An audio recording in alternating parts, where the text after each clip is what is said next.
Ready Oh for some breaking no. news? Please We don't have be my next. Please don't be my next. we have a big trade in the NBA as anticipated. Pascal Siakam is on the move, and he's going to the Indianapolis Pacers.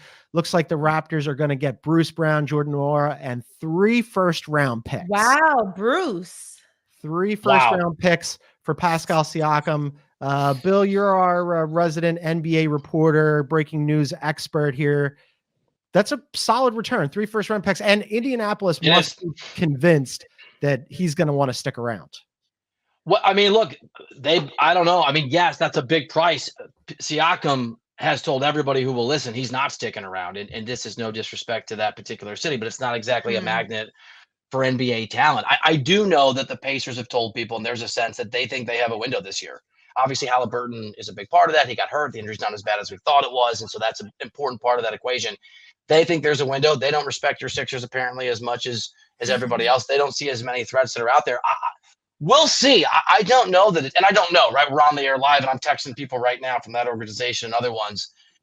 If you had told me 10 minutes ago that Siakam was going to be traded to the Pacers, and obviously these reports were out there, and that he was going to stay, I would be highly, highly skeptical. I think there's the hope. You sell him. It's a fun, exciting young team. They obviously have a ton of cap space. They don't pay those guys very much money, so maybe that's part of it because he does want to get paid.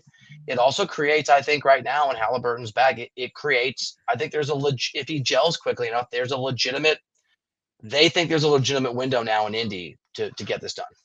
Yeah, I mean, this year.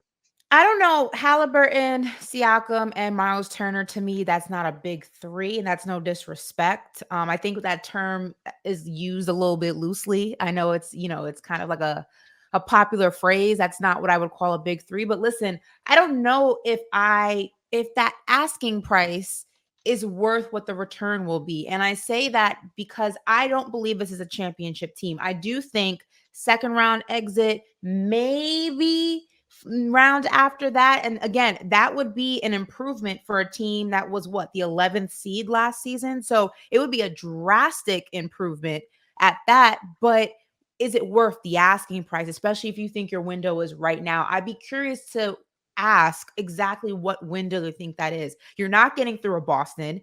You're not getting through a Philly.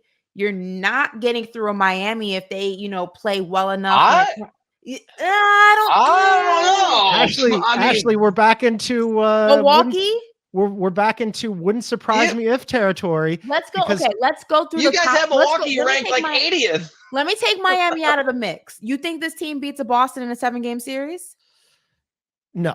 But do you think they beat a Milwaukee in a 7-game series? Well, and so probably not. Okay. What about a Philly? Well, then all of a sudden, everything's on the table.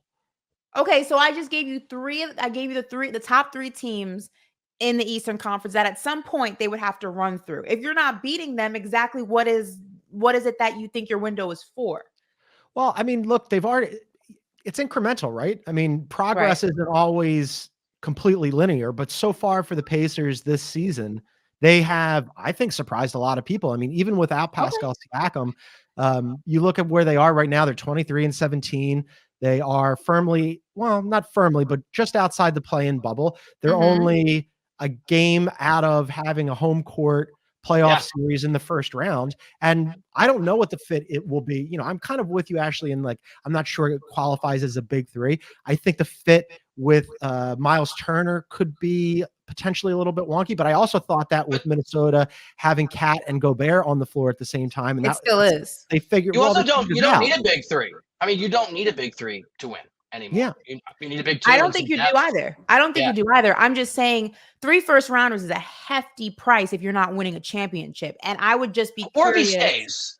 He has to be staying. They have to have gotten an indication. Then it totally works because nobody wants to go to. Sure. If he stays for sure. Nobody wants to go to Indy. So with them saying, listen, they think their window is now, your window to do what exactly? Because I just gave you guys the top 3 in the Eastern Conference, and I think we collectively agree the Pacers now aren't getting through any of them.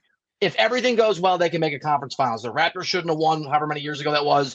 The Hawks should never have made, no offense, the conference final.